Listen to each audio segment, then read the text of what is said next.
जय Shivshankar friends, welcome to my channel भूतिया Sunday. So welcome again in my new story. कहानी में किसी भी तरह से किसी की भी भावनाओं को ठेस पहुंचाना बिल्कुल नहीं है। यह कहानी पूरी तरह से काल्पनिक है। ऐसे ही हॉरर और हॉन्टेड स्टोरीज के लिए हमारे चैनल भूतिया संडे को सब्सक्राइब कर लीजिए। So now start the story.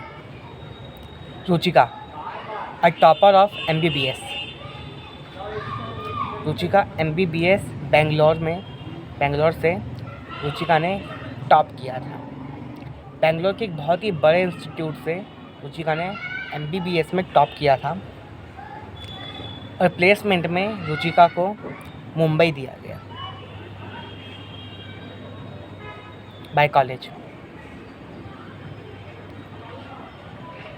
जब रुचिका को बाय कॉलेज से प्लेसमेंट मुंबई में दिया गया तो रुचिका काफ़ी परेशान हो गई कि तब रुचिका अकेले मुंबई में कैसे मतलब सब कुछ करेगी, क्योंकि उसका होम टाउन ही बेंगलोर था और मुंबई में भी काफ़ी ज़्यादा दूर था। इनफैक्ट उसके घर से मुंबई का डिस्टेंस तो था ही दूर, बट मुंबई में भी काफ़ी डीप एरिया में एक बहुत अच्छे हॉस्पिटल में था। बट प्रॉब्लम ये आ रही थी कि रुचिका जाना भी चाहती थी और अपने घर को भी नहीं छोड़ना चाहती थी।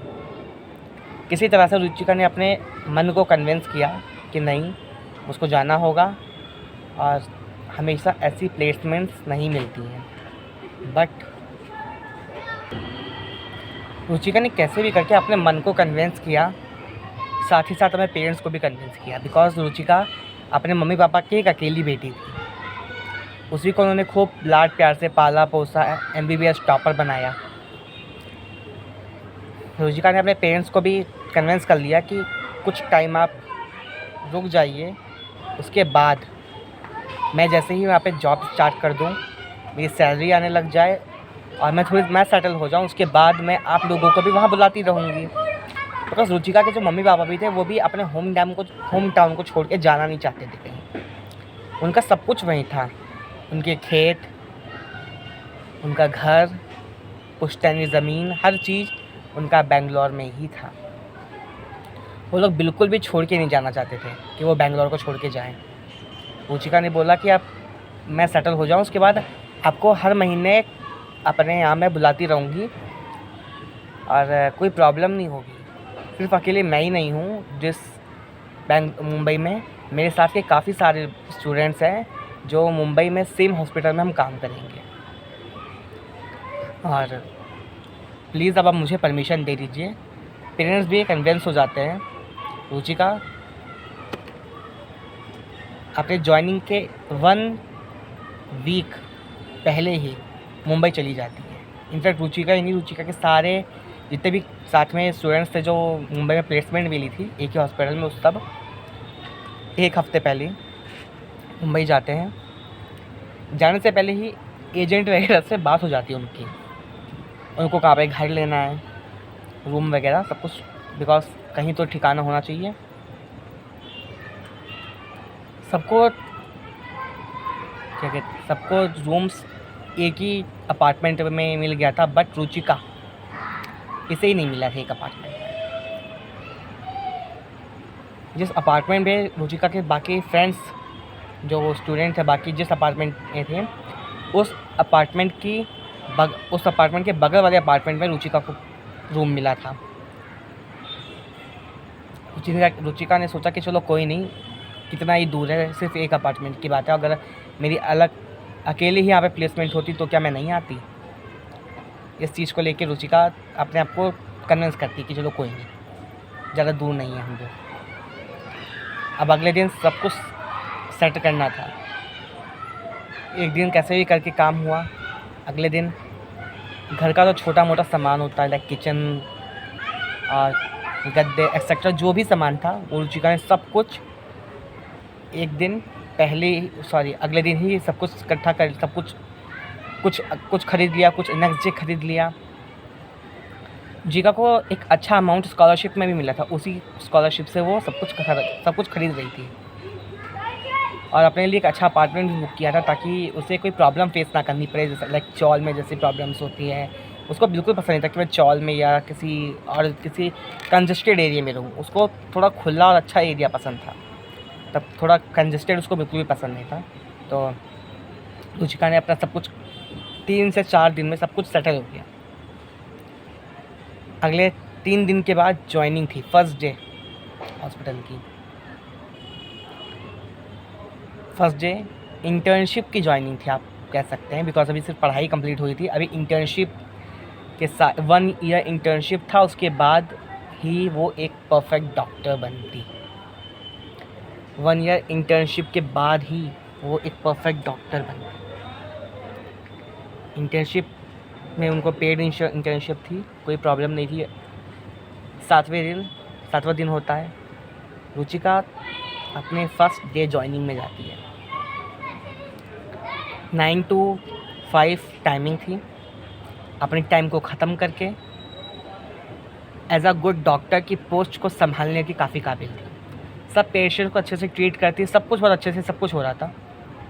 ऐसे ही करते रुचिका को 2 to 5 मंथ्स हो चुके थे, 2 से 4-5 महीने आराम से हो चुके थे।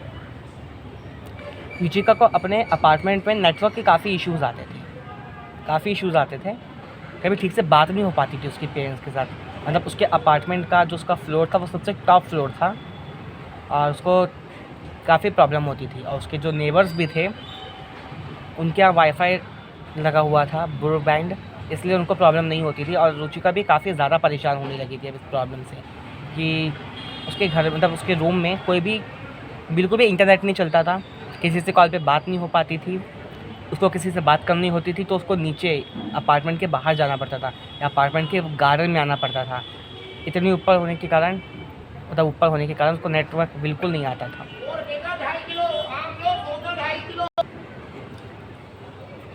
उसके बाद रुचिका ने सोचा कि मैं भी वाईफाई लगवा लूँगी क्योंकि बहुत ज़्यादा प्रॉब्लम हो रही है। रुचिका ने वाईफाई भी लगवा लिया। अभी लगवाने तब सोचा और वाईफाई के लिए तब कॉल कर दिया सब कुछ कि आप आके वाईफाई लगा देना। Ruchika Monday to Saturday working होता था, इसलिए रुचिका को संडे के टाइम पे जिस दिन वो घर पे रहती और वाईफाई लगवा सकती थी। फ्राइडे का डे था। रुचिका ने सब कुछ बुकिंग वगैरह कंफर्म कर दिया था, पेमेंट कर चुकी थी कि आप संडे को 12 बजे के बाद कभी भी आके आप वाईफाई लगा देना, बट संडे के दिन आपको करना ही पड़ेगा। मतलब उसके बाद वो वर्किंग है उसका डे। रुचिका जैसे ही फ्राइडे के दिन उसकी बात होती है, उसके बाद उसका शाम को रात में 9 बजे उसकी मम्मी से बात होती है। वो अपार्टमेंट के गार्डन में जाके आराम से अपनी मम्मी से बात कर लेती है। उसके बाद फ्राइडे का डे था और रुचिका एक हॉरर मूवी देख रही थी। काफ़ी टाइम बाद मतलब वो एक मूवी देख रही थी और रात में वो आराम से लेट के मूवी देख रही थी। मूवी देखते देखते रुचिका को कॉल आता है, जो उसके नेबर का होता है।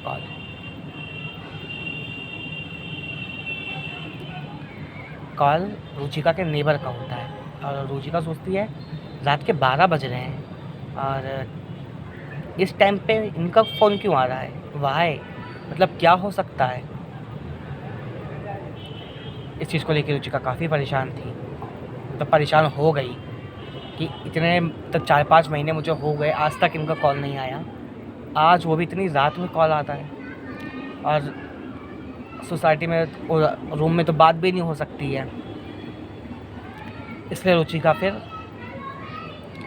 अपने रूम को लॉक करके सोचा कि अब मैं टेरेस पे चलती हूँ डायरेक्ट। टेरेस पे क्या पता नेटवर्क मिल जाए, मतलब खुला एरिया है और यहाँ रूम में क्लोज बंद रहेगा, इसलिए क्या पता नेटवर्क नहीं आता हो। रुचिका अपने टेरेस पे जाती है, वो कॉल करती है, 3 से 4 बार कॉल करती है। वो काफ़ी ज़्यादा उसका तब हार्ट बीट तेज़ होती है कि तब ऐसा क्या हो गया जो इस टाइम इनका कॉल आ रहा है। काफ़ी उसकी हार्ट बीट तेज़ होती है। वो कॉल करती है, 3-4 बार कॉल करती है, कोई कॉल का जवाब नहीं है, तब कोई उठाता नहीं है कॉल। फिर से एक बार कॉल करती है, कहती है कि इस बार करूँगी, उसके बाद फिर मैं नीचे चली जाऊँगी या मम्मी को कॉल करूँगी कि क्या हो गया, वो सब कोई ठीक है ना बस। रुचिका का फिर जो फ़ोन उनके नेबर जो था वो फ़ोन उठा लेते हैं और बोलते कि रुचिका, वो बोलती कि हाँ आपने कॉल किया था, मैं काफ़ी देर से आपको कॉल कर रही हूँ, आप कॉल उठा क्यों नहीं रहे हैं? अरे बेटा सॉरी, गलती से आपका कॉल लग गया था, मैं अलार्म सेट कर रहा था फ़ोन में और मैं फिर सेट करते सो गया और मुझे सुनाई नहीं दिया। बोलते कि इतनी जल्दी आप अलार्म सेट करके सो गए, आपको सुनाई नहीं दिया? अरे कम से कम बताना तो चाहिए कि हाँ गलती से कॉल लग गया, या ये है, एक मैसेज कर देते आप। मैं इतनी ज़्यादा परेशान हो गई। बोलते कुछ नहीं आप टेंशन मत लो, और आप ठीक हो? वो उसका पूछते हैं कि आप कैसे हो कैसे नहीं, हाल चाल पूछ लेते हैं। उसके बाद बोलते हैं आप ठीक हो? हाँ मैं ठीक हूँ। वो बोलते हैं ठीक हो, आपसे मैं फिर सुबह बात करती हूँ। रुचिका जैसे ही बात करके फ़ोन से हटाती है और कहती है कि छत पे हवा इतनी अच्छी आ रही है, और कह रही है यहाँ का व्यू बहुत अच्छा लग रहा है। वो थोड़ा व्यू दिखने लगती है और देखते देखते छत के एक बहुत कोने एरिया, मतलब बहुत ही कोने में चली जाती है जहाँ पे बहुत ज़्यादा गंदगी होती है। बोलती मतलब पूरा टेरेस, पूरी छत एकदम साफ़ है, एकदम neat and clean purely. But ये एक ऐसा कोना क्यों है जो इतना ज़्यादा, मतलब कोना भी नहीं कहेंगे, पूरी छत ही थी वो बड़ी सी, बड़ा सा एरिया था वो थोड़ा, यानी कि ये इतना गंदा क्यों है, और ऐसे ही रिबन्स क्यों लगे हुए यहाँ पे, ये कलरफुल टाइप, कह रही ऐसे ही धागे से क्यों लगे यहाँ पे। और रुचिका देख के बहुत परेशान होती है और उन धागों को खींच के देखने लगती है ऐसे कि ऐसे क्यों लगा रखे हैं ये धागे। उसके बाद जैसे ही रुचिका टर्न करती है और नीचे जाने के लिए, जैसे वो अपने पैरों को, मतलब आगे जाने के लिए, ऑब्वियसली नीचे जाने के लिए जैसे वो अपने पैरों को बढ़ाती है, वैसे ही रुचिका को आवाज़ आती है कि उसका किसी ने नाम पुकारा। रुचिका पीछे मुड़ के देखती है तो कोई नहीं। वो सोचती है कि इस टाइम मेरा नाम कौन पुकार सकता है, अभी यहाँ पे सारे जितने लोगों को मैं जानती हूँ तो सब सो रहे होंगे। फिर जैसे ही रुचिका आगे जाती है, उसका फिर से कोई नाम पुकारता है। रुचिका बोलती है फिर से किसने ऐसे कहा कि छोड़ो सारे मेरा वहम है, भूतिया, मतलब हॉरर मूवी भूतिया देखते देखते मेरे को भी ऐसे ख्याल आ रहे हैं।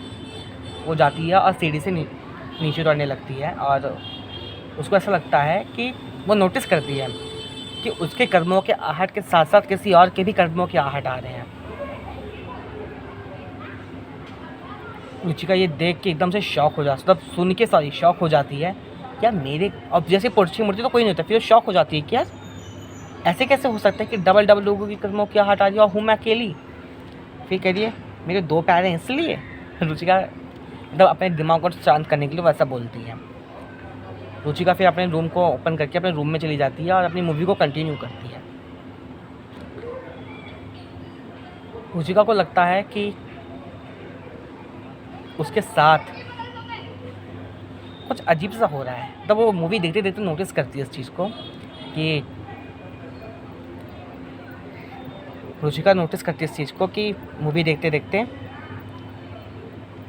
कि मैं छत पे थी, मेरा किसी ने 3 बार नाम पुकारा, मैं नीचे आ रही थी, ऐसा लगा मुझे कि स्टेयर्स पे कोई है। आखिर ऐसा कैसा हो सकता है?